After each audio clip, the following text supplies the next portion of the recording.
हे everyone, class 7th Hindi Malhar का chapter number 3 है फूल और कांटा। ये आपकी कविता है जिसके लेखक हैं अयोध्या सिंह उपाध्याय हरिओद। तो आज हम इस कविता की एक्सप्लेनेशन के साथ साथ इस पर बेस्ड क्वेश्चन आंसर को भी देखने वाले हैं, जो कि गद्यांश बेस्ड क्वेश्चन आंसर होते हैं और एग्ज़ाम में आपसे ज़रूर से ज़रूर पूछे जाते हैं। तो स्टार्ट करते हैं हम।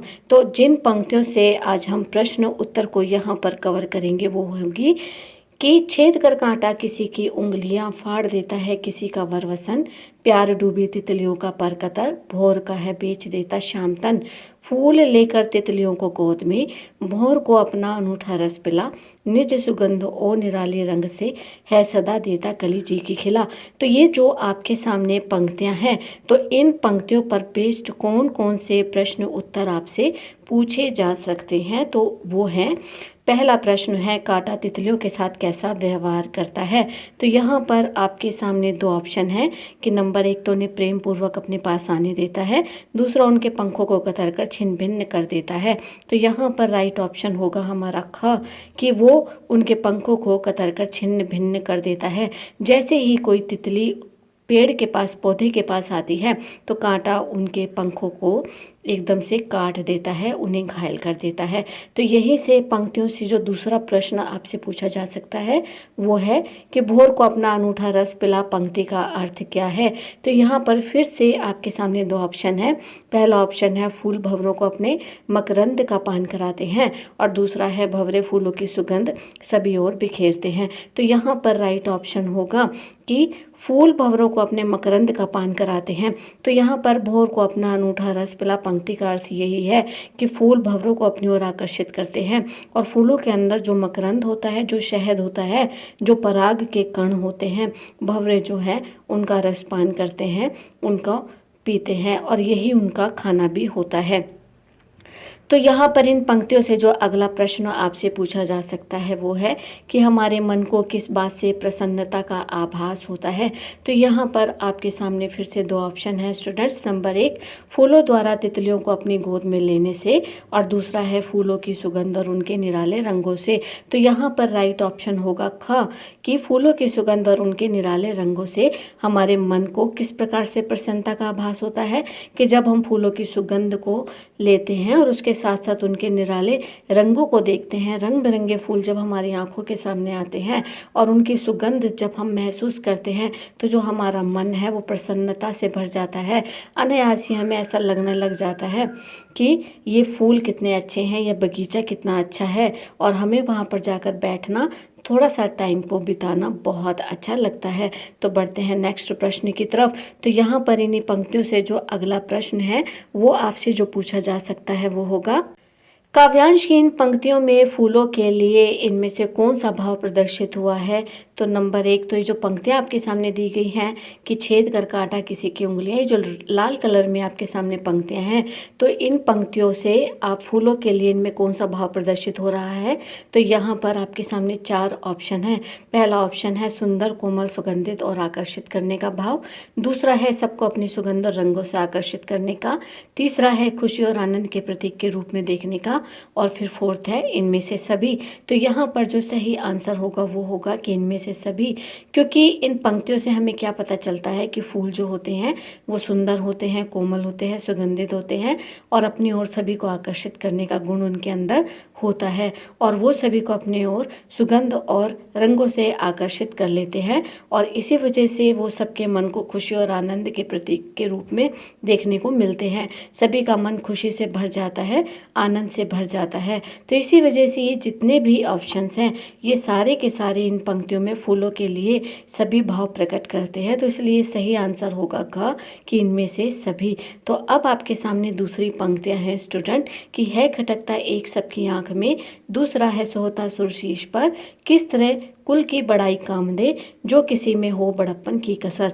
तो ये जो पंक्तियां हैं, इन पंक्तियों से जो प्रश्न उत्तर आपसे पूछे जा सकते हैं, तो अब हम उनको देखेंगे। तो इन पंक्तियों से जो प्रश्न आपसे पूछा जा सकता है वो हो सकता है कि फूल कहाँ सुशोभित होता है। तो यहाँ पर आपके सामने दो ऑप्शन है कि देवताओं के सिर पर और दानवों के चरणों में।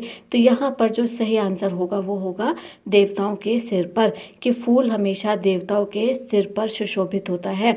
अक्सर हम देखते हैं कि हम भगवान को फूल अर्पित करके अपने भाव को प्रकट करते हैं, और इसी वजह से हम कह सकते हैं कि जो फूल है वो देवताओं के सिर माथे पर सुशोभित होता है। और यहाँ पर जो फूल है यही फूल की सबसे बड़ी बढ़ियाई होती है। तो चलिए देख लेते हैं इन पंक्तियों पर बेस्ड अब हम अगले प्रश्न को। तो अगला प्रश्न आपसे पूछा जा सकता है, पंक्तियों के आधार पर बताइए कौन सबकी आंखों में खटकता है।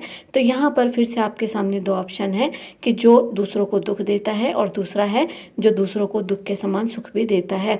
तो यहाँ पर जो राइट ऑप्शन होगा वो होगा क, कि जो दूसरों को दुख देता है। तो पंक्तियों के आधार पर सबकी आंखों में कौन खटकता है? सबकी आंखों में वही खटकता है जो दूसरों को दुख देता है। अब चाहे वो कांटा हो, चाहे वो कोई जीव हो, चाहे वो कोई मनुष्य हो, जिसका भी ये स्वभाव होता है कि वो लोगों को दुख देगा, तो वही सबकी आंखों में खटकने लग जाता है। क्योंकि बुरा व्यक्ति, बुरी चीज़ किसी को भी अपनी तरफ आकर्षित नहीं करती। सभी जो है उसे बुरी नज़र से ही देखते हैं और उससे दूर रहने की कोशिश करते हैं। तो यहाँ से जो अगला प्रश्न आपसे पूछा जा सकता है वो है, उच्च कुल के व्यक्ति के स्वभाव में बड़प्पन की कमी रहने पर क्या होता है।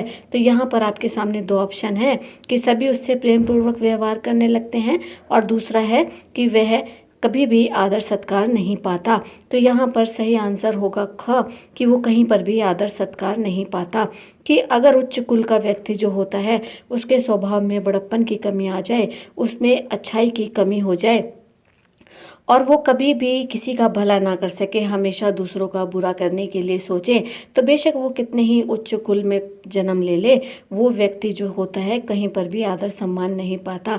आदर सम्मान कौन पाता है? आदर सम्मान पाता है ऐसा व्यक्ति कि चाहे वो कितने भी नीच कुल में बेशक पैदा क्यों ना हुआ हो, लेकिन अगर वो परमार्थ के कार्यों में लगेगा, सभी लोगों की भलाई के कार्यों में लगेगा, तो लोग उसके को जो है आदर सत्कार की दृष्टि से देखेंगे और उसकी तरफ आकर्षित होंगे। तो इसी वजह से उच्च कुल के व्यक्ति के स्वभाव में अगर बड़प्पन की कमी हो तो वो कहीं भी आदर नहीं पा सकता। तो जो अगला प्रश्न आपसे पूछा जा सकता है वो हो सकता है कि व्यक्ति किस कारण से महान बन सकता है। तो नंबर 1 ऑप्शन है कि अपने कर्मों और दूसरों पर पड़ने वाले अच्छे प्रभाव के कारण, और दूसरा है अपने गुणों के कारण, और उसके बाद तीसरा है कि विकल्प क और ख दोनों। तो यहाँ पर सही आंसर होगा कि विकल्प क और ख दोनों। व्यक्ति जो है इन्हीं कारणों से महान बन सकता है कि वो अपने कर्मों पर और दूसरों पर पड़ने वाले अच्छे प्रभाव को दिखाए, अपने कर्मों को अच्छा रखे, और उसके साथ साथ अपने गुण उसके अच्छे हों, तभी वो दूसरों की नज़रों में महान बनता है, और सभी लोग जो होते हैं उनकी तरफ आकर्षित होते हैं, सभी लोग उनको अच्छा मानते हैं और उनके साथ वो रहना पसंद करते हैं। उनकी प्रशंसा का भाव जो है लोगों के मन में आ जाता है। तो इसी वजह से यहाँ पर सही आंसर होगा कि विकल्प क और ख दोनों। तो स्टूडेंट, उम्मीद है ये सभी क्वेश्चन आंसर आपको बहुत अच्छे से समझ में आ गए होंगे। वीडियो को लाइक कमेंट शेयर कीजिए, सब्सक्राइब कीजिए, नोटिफिकेशन बेल को प्रेस कीजिए, ऑल पर हिट कीजिए, ताकि आने वाला हर अवेलेबल वीडियो आप तक पहुंचे। मिलते हैं हम आपसे अपने नेक्स्ट वीडियो में। Till then keep watching, stay connected. Thank you.